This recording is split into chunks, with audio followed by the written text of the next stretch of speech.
Hello, this is Beatty's on the Fly.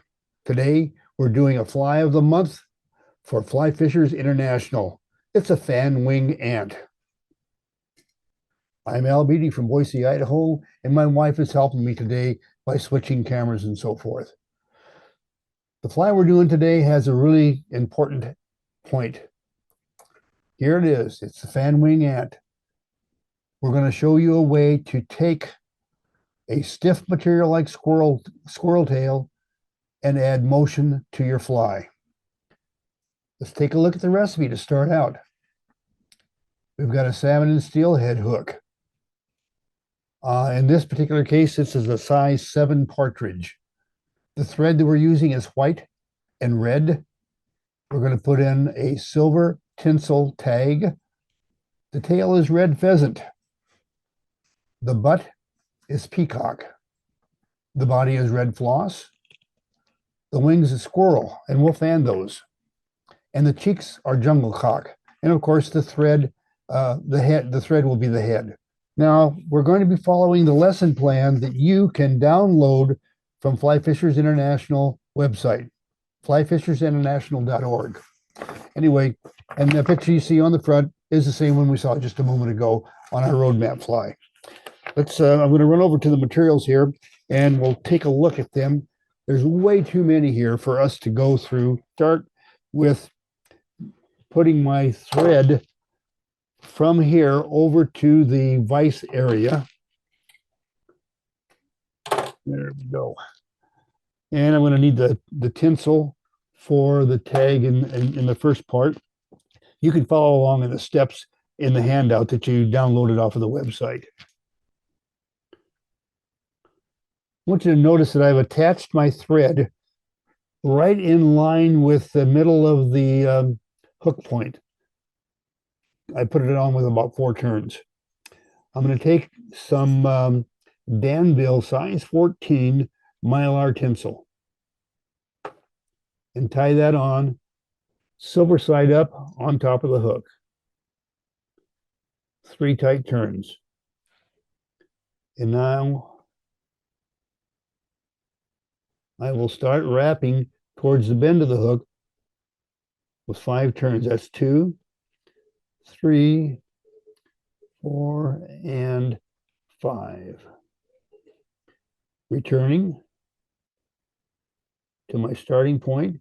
Keep those turns edge to edge so it stays pretty smooth. And I'm right back to where I tied it in with the original 3 turns, and I'll untie those and anchor both strands of thread, both strands of tinsel with the thread. So it's 3 turns holding both of them. All right, now I'm going to go back to the materials, and I need a red feather from the crest of this golden pheasant. It's actually, I think it's a golden Amherst cross. And I'll just pull a feather out here, one of these red ones, pull it off, and take it over to the vise. And I want the tail to be, a little longer than the gap of the hook.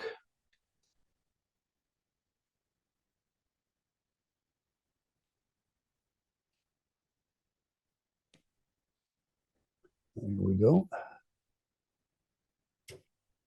All right, now it's time for the peacock. And I've got some peacock from an eye right here. It's got a very beautiful color, and they're kind of full. And on this size, larger steelhead hook, I'm going to need one of these larger ones. Now I'm going to tie this to the hook with the ridge pointed up, just like that. Tie it in place. And I'm going to use the weight of the bobbin to actually push the turns of herl into a nice compact application. All right, see how the weight of that bobbin just keeps pulling that herl into a tight application, putting each turn tight against the previous. All right, now I'm going to wrap towards the front of the hook, taking snug turns, trying to keep everything nice and smooth, and I want the turns to be touching each other. often called touching or edge-to-edge wraps. And I want you to notice that I'm also keeping the peacock curl on the hook because it will help make a smooth underbody. And the way you get a good looking fly with a good looking body is by starting out with a smooth underbody where I'm reaching the looped eye platform. And I'm going to come forward just a little bit onto that platform, maybe halfway. And that looks pretty good. I need to have room for the hackle and the head and everything. And I'll trim that off. And I'm going to just wrap back and come forward and do a whip finish and tie that off. All right, that's looking pretty good.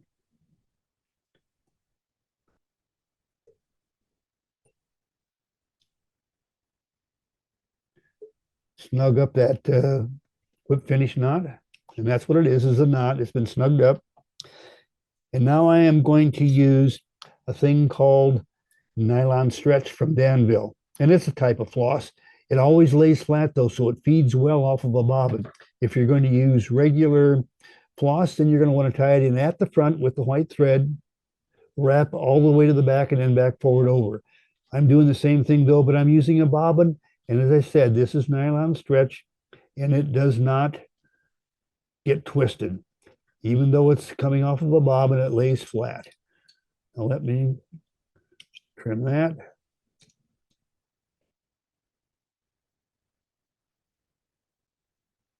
And we're almost to the starting point. Now I want to whip finish forward, going forward with my whip finish.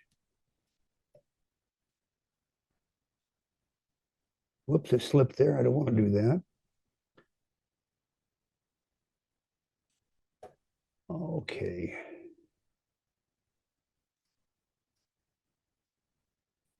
The next step is attaching red thread to take place of the red floss.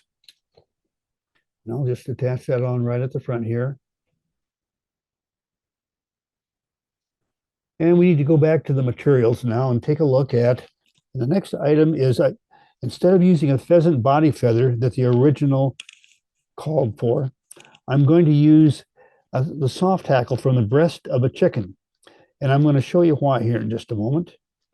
I'll just grab this one right here and we'll come back over to the vise. Okay, I want you to notice that the stem is nice and slender all the way through, even up to the fuzzy fluff at the bottom of the feather. It's a fairly delicate stem. If you use a pheasant body feather, the stem is nice and delicate until it gets about to this point, and then it starts to get really thick. And by the time it reaches the fluff at the base of the feather, it's so stiff you can hardly wrap it around a hook, and you can have an awful time with it. So that's why I'm using this. And I'm going to start by putting this into a hackle pliers, the tip, and I'll stroke these fibers back and down. So I'll put this one. This one is into the hackle pliers, and I'm stroking these fibers so they're down, they're bent back and down. There we go. And now it's time to tie this on and wrap our collar. Now I'm going to tie this on the bottom of the hook with a couple of 3 turns. And before cutting that off, I am going to pull it back and anchor it in place so it's double anchored. It's not going to come loose. And now it's time to wrap the collar. And I'll pull these fibers back with each turn. Pull the fibers back with the next turn.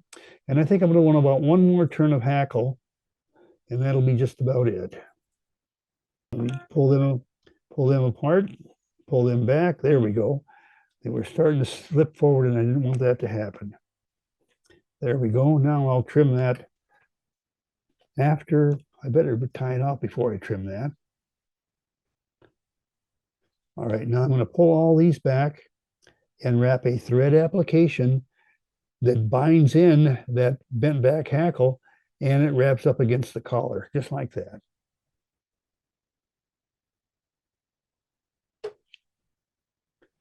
Okay. And now it's time to go back to our materials, and we'll grab the squirrel tail. And I'll take that back over here to the vise. And I'll just take a few of these fibers. I need a few more than that because I'm going to get rid of some of the waste, the small fibers and so forth. I'll toss that back over there. Now I'm going to grab these fibers clear out on the tips. And there's some really short fibers in here that we need to get rid of. Well, if I flip that all over my camera and everything while we're filming for this, it's going to make a mess. So I am going to move off camera and get rid of the waste by over the waste bin. Okay, that takes care of most of the fibers. But before I do this, there's something I forgot to do that maybe is important, maybe not, but I'm going to put these fibers in the hair stacker and then set that aside for a moment. Because even though that body looks really good, I didn't burnish it like I should have. So I'm just going to go ahead and burnish that body. Notice that I would have done that in the last step, but I just forgot to do it.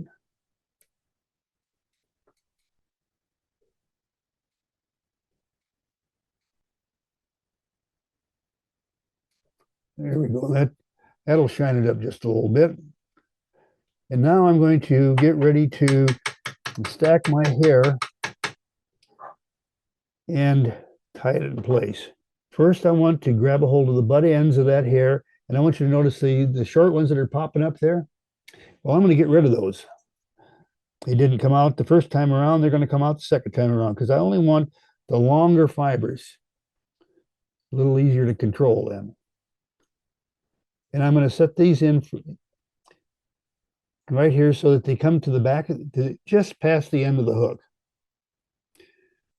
Put them in between my fingers, and I'm going to cut that out just like that, but I'll move over the waste bin to do that so we don't make a mess all over the camera.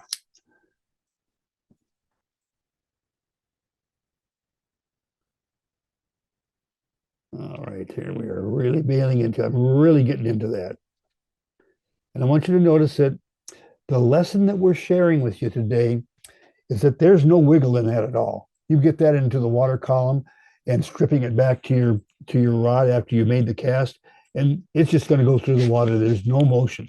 And we want to have motion with this squirrel tail or other kinds of hair. And that's the purpose of today's lesson, if you will. And so I'm going to wrap my thread so it's slightly in front.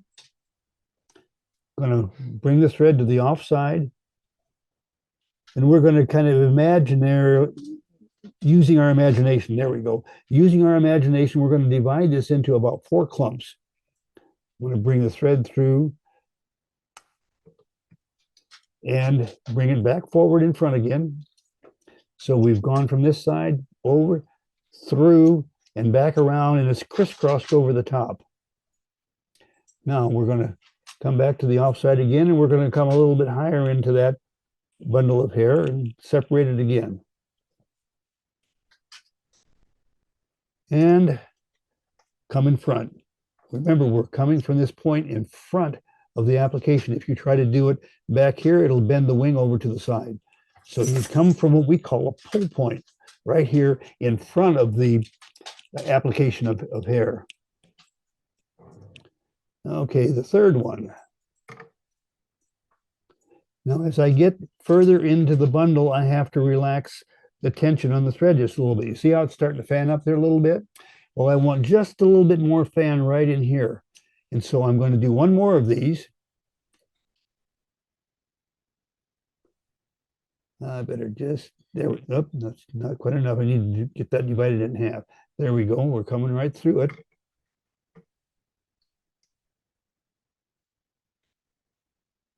All right, there we go.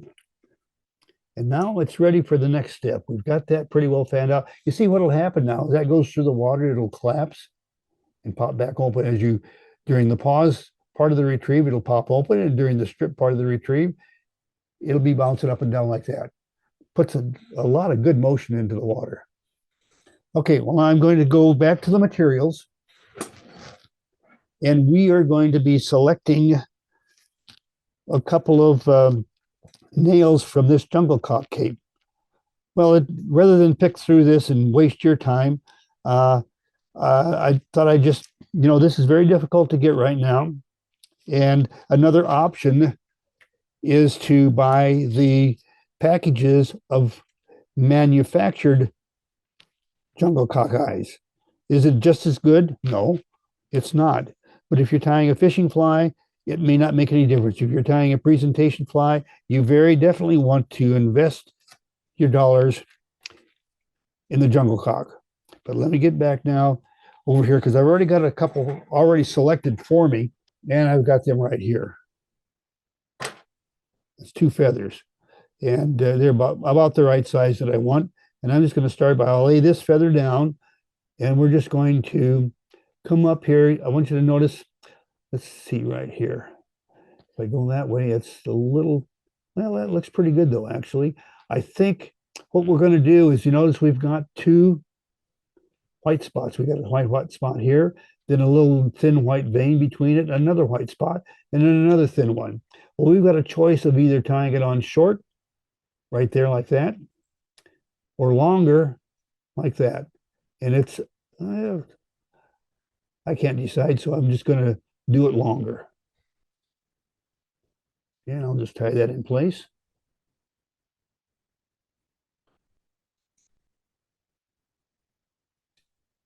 And I'll get the other one ready now. It's just about the same size, so I'll strip away the fibers. And if one of the things about being a fly tyer, it's your job to put the materials on there the way you want them. And for me, I'm making that jungle cock eye on the cheek a little longer. It's up to you whether you want it to be long or short. You're the fly tyer. But there we are. It's looking pretty good. I'll bind that in place. Make sure the one on the other side is doing good. I'll trim it off. And I'll trim off the one on the near side. I'll wrap my thread head. Whoops. Okay, get that fiber out of the way.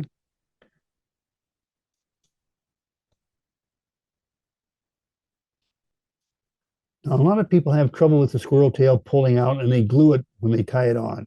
Well, we don't want to do that because it's going to, first off, you can glue your fingers real easy with it. You don't want to do that. And secondly, we need to keep the glue out of the way while we do the fanning part of this technique. Now I'm going to put a whip finish on, starting back on the head, working towards the eye. That will produce a good whip finish knot. Pull that under those turns. Pull it tight. Trim it off. And now we're going to use some UV glue to finish that fly. Put that on there right now. Working our way around. Now I want you to notice something. I'm also getting some glue back into the junction where the hair meets the head, so that that glue gets down into that junction and glues it so it doesn't pull out. And it also make that hair can continue to fan open. Now, our UV glue time, and I'm just rotating and there you have a steelhead ant. I think that came out looking reasonably good. And that's it for today. The Beaties have brought you a fly for Fly of the Month, the fan wing ant.